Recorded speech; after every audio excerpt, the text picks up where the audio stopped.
Hi, നമ്മുടെ ചാനലിലേക്ക് എല്ലാവർക്കും സ്വാഗതം. ഇപ്പോഴത്തെ കാലത്ത് എല്ലാവരും ഐലൈനർ ഉപയോഗിക്കുന്നവരാണ് കൂടുതലുള്ളത്. അപ്പം ഇത് ഉപയോഗിക്കാത്തവർക്ക് വേണ്ടി മാത്രം ജസ്റ്റ് ഒരു ട്യൂട്ടോറിയൽ പോലെ ഞാൻ കാണിച്ചു തരുന്നതാണ്. അപ്പം ഞാൻ ഉപയോഗിക്കുന്നത് ഡാസ്ലറിൻ്റെ ഐലൈനറാണ് ഞാൻ ഉപയോഗിക്കുന്നത്. ഞാൻ ചെറുപ്പം മുതലേ ഞാൻ എഴുതാൻ തുടങ്ങിയ ഒരാളാണ്. അപ്പം നമുക്കിത് നോക്കാം. അപ്പം നമ്മൾ ആദ്യം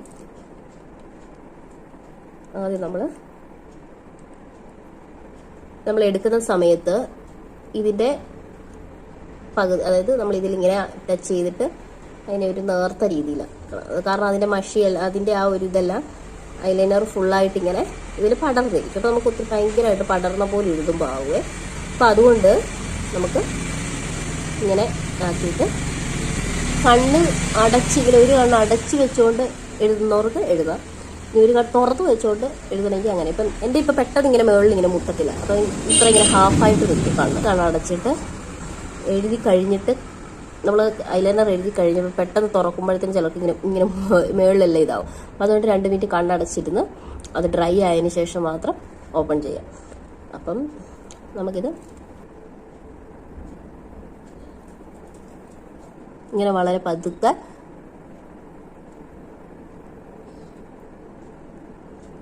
നമ്മൾ അവിടെ വെച്ചിട്ട് സ്റ്റോപ്പ് ചെയ്യും. എന്നിട്ട് അടുത്ത ഒഴിച്ചു കൂടെ എടുത്തിട്ട്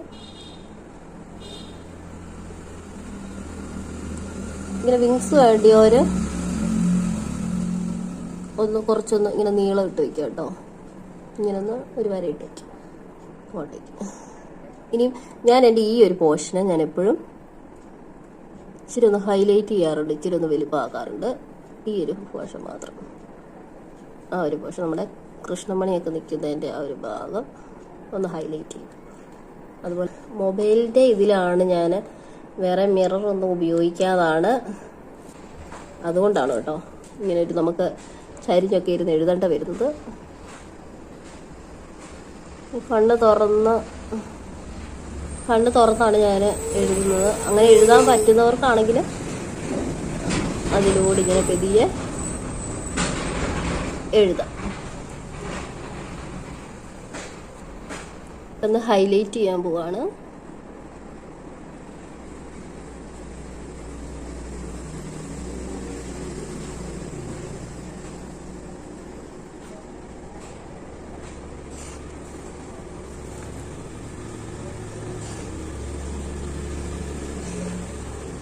നമ്മൾ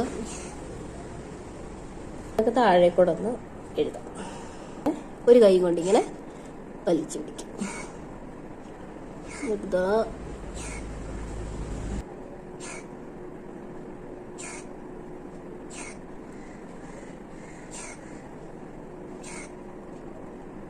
താഴത്തെ കണ്ണെഴുതുമ്പോൾ നമുക്കൊരു ചെറിയ കണ്ണിലൊക്കെ ഇച്ചിരി ഫോമായിരിക്കാം. ഇതാ ഇവിടെ കണ്ടോ, മേളിൽ നിന്ന് വരുന്ന ആ ഒരു ഇതും താഴേന്ന് വരുന്ന ആ ഒരു ലൈനൂടെ ഒന്ന് ജോയിൻ ചെയ്യാം അവിടെ കേട്ടോ. ജോയിൻ ചെയ്തിട്ട് ഈ കൺപീലിയുടെ ഇടയിൽ കൂടെ ജസ്റ്റ് ഒന്ന് അതിനെ ഒന്ന് കറക്റ്റ്, ആ ലൈൻസിനെ ഒന്ന് കറക്റ്റ് ആക്കുക കേട്ടോ. മേളിൽ നിന്ന് വരുന്ന വിങ്സ് കൂടെ ഇതിലേക്കൊന്ന് ജോയിൻ ചെയ്യാം കേട്ടോ. പിന്നെ കുറച്ച് ഇപ്പം ഡാർക്ക് ആക്കാൻ താല്പര്യമുള്ളവരാണെങ്കിൽ കുറച്ചും കൂടെ ഒന്ന് താഴെ കൂടെ ഇതാക്കിയിട്ടൊന്ന് ഹൈലൈറ്റ് ചെയ്ത് കൊടുത്താൽ മതി കേട്ടോ.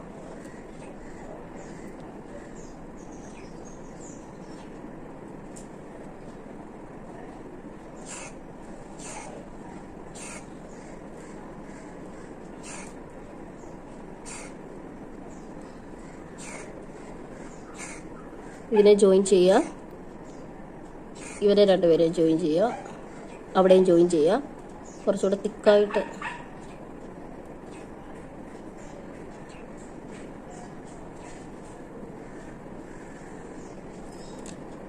അപ്പോൾ ഇതാണ് നമ്മുടെ ലുക്ക്. വേണമെങ്കിൽ നമുക്ക് ഓൾറെഡി എനിക്കൂടെ മറിവുണ്ട് കേട്ടോ. അതിന് കുഞ്ഞ് ഡോട്ട് ഇട്ടാൽ പ്രശ്നം. എല്ലാവരും ഒന്ന് ട്രൈ ചെയ്ത് നോക്കാം. എങ്ങനെയുണ്ട്? ആദ്യമായിട്ട് എഴുതുന്നവരൊന്ന് ട്രൈ ചെയ്യുക. ഇനി വേണമെങ്കിൽ കുറച്ചുകൂടെ ഹൈലൈറ്റിന് വേണമെങ്കിൽ മുകളിൽ ഇങ്ങനെ കണ്ടോ ഇതുപോലെ നമ്മുടെ കൺപീലി ഒന്ന് സെറ്റാക്കി കൊടുക്കുക. ഇതുപോലെ കുറച്ചുകൂടെ ഒരു ഭംഗി ഉണ്ടായിരിക്കും. അങ്ങനെ താഴത്തെ പീലി കൺപീലി ഇതുപോലെ ഒന്ന് സെറ്റാക്കി കൊടുക്കുക. അപ്പോൾ ഇങ്ങനെ കണ്ണെഴുതാൻ ആഗ്രഹമുള്ളവർ കണ്ണെഴുതി നോക്കുക. എന്നിട്ട് നമുക്ക് ഫീഡ്ബാക്ക് കമൻറ്റ് ബോക്സിൽ അറിയിക്കാം. Bye bye, thank you. നമ്മുടെ ചാനൽ കാണുന്നവരൊക്കെ സബ്സ്ക്രൈബ് ചെയ്യുക, ഷെയർ ചെയ്യുക ഒക്കെ ചെയ്യുക, മറന്നു പോയത്. Bye bye.